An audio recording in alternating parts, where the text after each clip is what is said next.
Murat, good to have you on the show.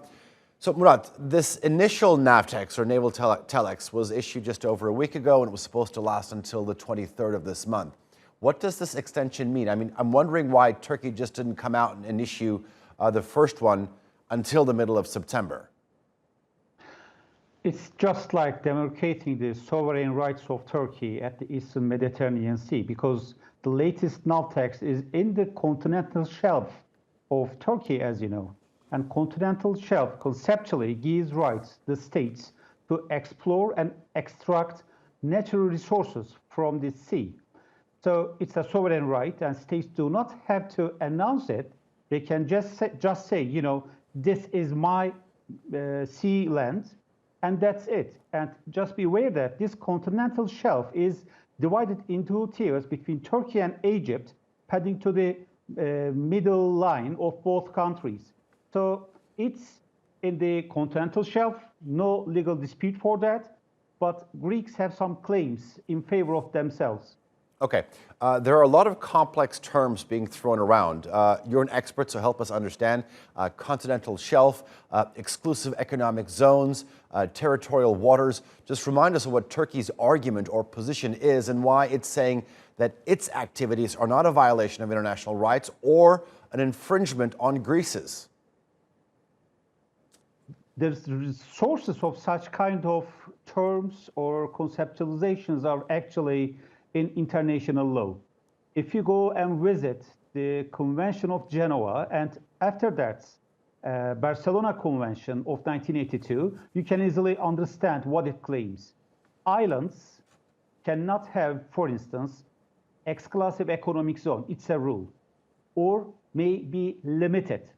So the term comes from the rights of the states either to extract or explore the natural resources in the sea. For instance, if it's continental shelf, you can just delve the ground of the sea, but you don't claim any right in terms of fishery.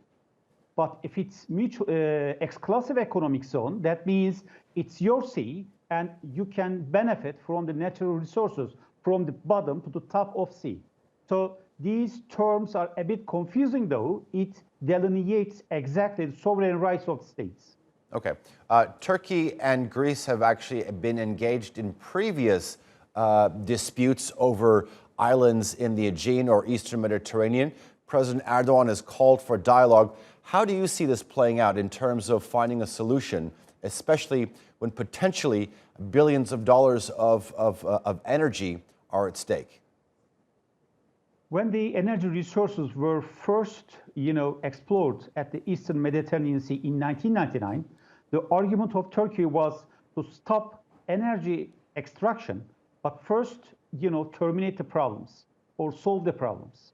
And after that, you can, stably extract energy resources and transfer it to the global markets. But unfortunately, the countries at the Eastern Mediterranean Sea, Israel, Greek Cypriots, Greece, and Egypt agreed among themselves and disregarded the rights of the others, not only Turkey, but Palestine, Lebanon, and also Libya.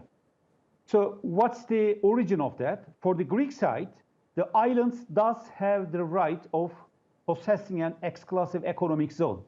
So once this rule is applied to, Aegean Sea or Eastern Mediterranean Sea, the Greeks will have 4 times bigger than Turkey, the sea land. So it's unfair for Turkish territory and sea territory. So here is actually a bit confusing, I know, but the current problems in question at the Eastern Mediterranean has to be solved for any kind of settlement. And for this purpose, Turkey and Greece first must sit before a table and talk briefly what they want and agree on a common solution. And later then, they can act for their benefits. All right, Turkey analyst Murat Aslan, thank you very much for joining us here. It's always good to get your perspective. You understand this issue very well. Thank you.